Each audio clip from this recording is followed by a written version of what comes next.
আসসালামু আলাইকুম। আমি রয়েছি বদ্দের বাজার গুদারাঘাটে।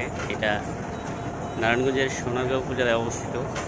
এই বদ্দের বাজার গুদারাঘাট থেকে ওই পারে কুমিল্লা জেলার হোমনা এবং মেঘনার বিভিন্ন গ্রামে মানুষ এসব গুদারা দিয়ে পারাপার হয়ে থাকে। অসাধারণ সুন্দর একটি গুদারাঘাট, দেখার মতো। এই গুদারাঘাটের জনপ্রিয়তা অনেক আগে থেকেই।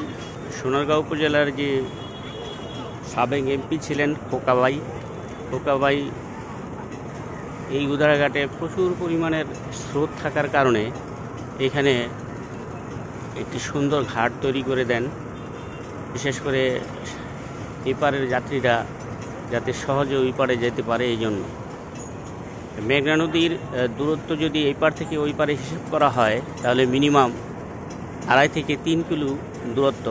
যে দূরত্ব পার হতে 30 থেকে 40 মিনিট সময় লাগে।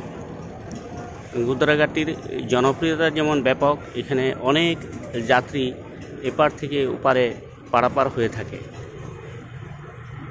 বিশেষ করে নারায়ণগঞ্জের হাইওয়ে যে রোডটা রয়েছে দাউদকান্দি রোড, ওই দাউদকান্দি রোডে যখন যানজট থাকে তখন মানুষ মোগরাপাড় থেকে পাতালে রাস্তা এই বদ্দের বাজার চলে আসে। এই বদ্দের বাজার থেকে এই গুদারাঘাট হয়ে সরাসরি তারা কুমিল্লার হোমনা এবং মেঘনা উপজেলার যে বিভিন্ন গ্রাম আছে, গ্রামে বসবাস করে যারা, তারা এই গ্রামে এই গুদারাঘাট দিয়ে পার হয়ে যায়। এই গুদারাঘাটটির অনেক পূর্ব থেকেই জনপ্রিয়তা রয়েছে।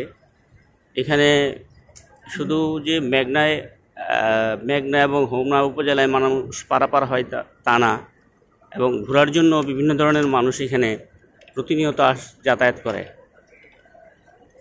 বিশেষ করে শুক্রবার হলে ছুটির দিনে অনেক মানুষ এখানে ঘুরতে আসে। কিন্তু দুঃখের বিষয়, যেদিন বাতাস কম থাকে এদিন মানুষের আধিক্য কম থাকে। এখানে বাতাস আসলে এত বাতাস হয় যে বাতাসে সবাই আসলে উৎফুল্লিত হয় এবং আনন্দিত হয়। এই বাতাসের দক্ষিণা বাতাস আসে।